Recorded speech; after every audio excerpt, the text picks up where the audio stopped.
మగాళ్ళు బాధపడకండి, అందరిలాగే మగవాళ్ల కోసము ఒక రోజు.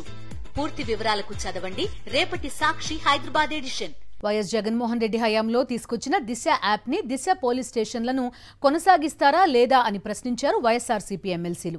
దిశ యాప్ వల్ల మహిళలకు ఎంతో భద్రత ఉండేదని, కూటమి సర్కార్లో అరాచకాలు పెరిగిపోయాయన్నారు. గతంలో దిశ యాప్ ద్వారా 31,607 కాల్స్ ని పరిష్కరించిన విషయాన్ని వారు గుర్తు చేశారు.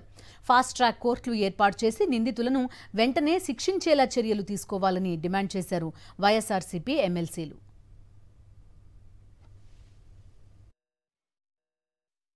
గత ప్రభుత్వం దిశ యాప్ అని ఒకటి తీసుకొచ్చింది అధ్యక్ష.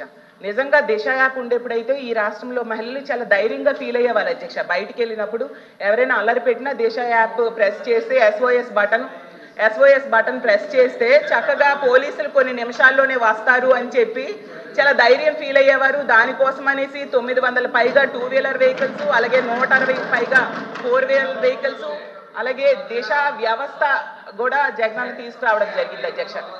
ఆ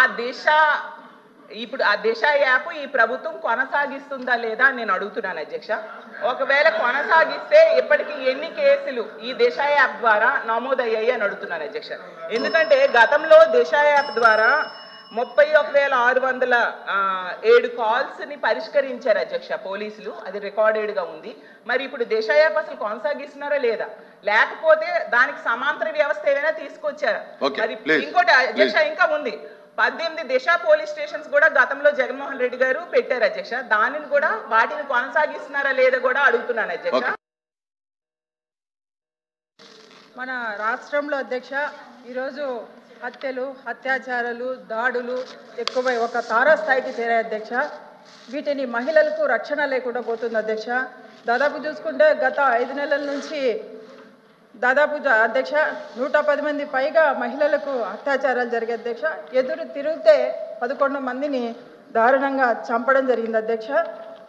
తక్షణమే వీటిని అరికట్టాలని కోరుకుంటున్నాను అధ్యక్ష. ఎందుకంటే అధ్యక్ష ఇక్కడ నా నుంచి మంత్రి గారికి క్వశ్చన్స్ అధ్యక్ష. ఇప్పటి వరకు ఎంతమంది మన నేరస్తులు గుర్తించి శిక్షించారు? దిశ యాప్ను కొనసాగిస్తారా లేదా? దిశ చట్టం అనేది కేంద్ర ప్రభుత్వం పరిధిలో ఉంటుంది. అది తీసుకురావడానికి మీరేమన్నా ఆలోచన చేస్తారా? వీటినన్నిటినీ అరికట్టడానికి ఎలాంటి చర్యలు తీసుకుంటారు?